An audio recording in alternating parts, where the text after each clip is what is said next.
कि अल्लाह चाहता है कि हम उसकी जमीन पे इंसाफ कायम करें। इसलिए मैंने जब 26 साल पहले अपनी जमात शुरू की थी, उसका नाम रखा था इंसाफ की तहरीक।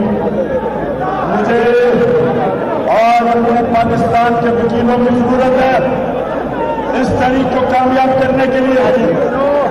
कोई दुनिया में मुल्क जिधर रूल ऑफ लॉ नहीं होता, जिधर कानून की हुक्मरानी नहीं होती, वहां कभी खुशहाली नहीं आती। आज हमारे मुसलमान दुनिया में रूल ऑफ लॉ इंडेक्स पे शायद ही कोई मुसलमान मुल्क है जो 20% से ऊपर है। स्विट्जरलैंड 99% रूल ऑफ लॉ है, वहां खुशहाली है।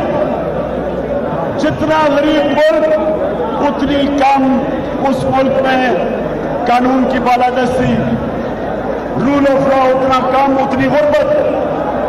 तो पाकिस्तानियों, मैं आज अपनी कौम के सामने अपने वकीलों को आज फिर कह रहा हूं कि ये जो तहरीक शुरू हो रही है, ये इस मुल्क को एक अजीम मुल्क बनाने के लिए, इन चोरों को हमेशा के लिए दफन करने के लिए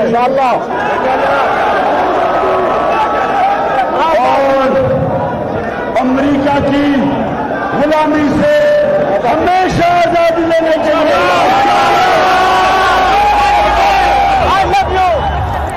चेयरमैन तहरीक इंसाफ इमरान खान लाहौर में वकला कन्वेंशन से खिताब कर रहे थे। वकला ने उन्हें अपने घेरे में लिए रखा और इसी माहौल में उन्होंने वकला से खिताब किया।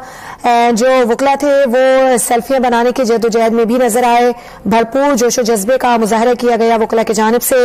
इमरान खान ने वकला से खिताब करते हुए कहा कि हकीकी आज़ादी मार्च में वकला बरादरी भरपूर शिरकत करे।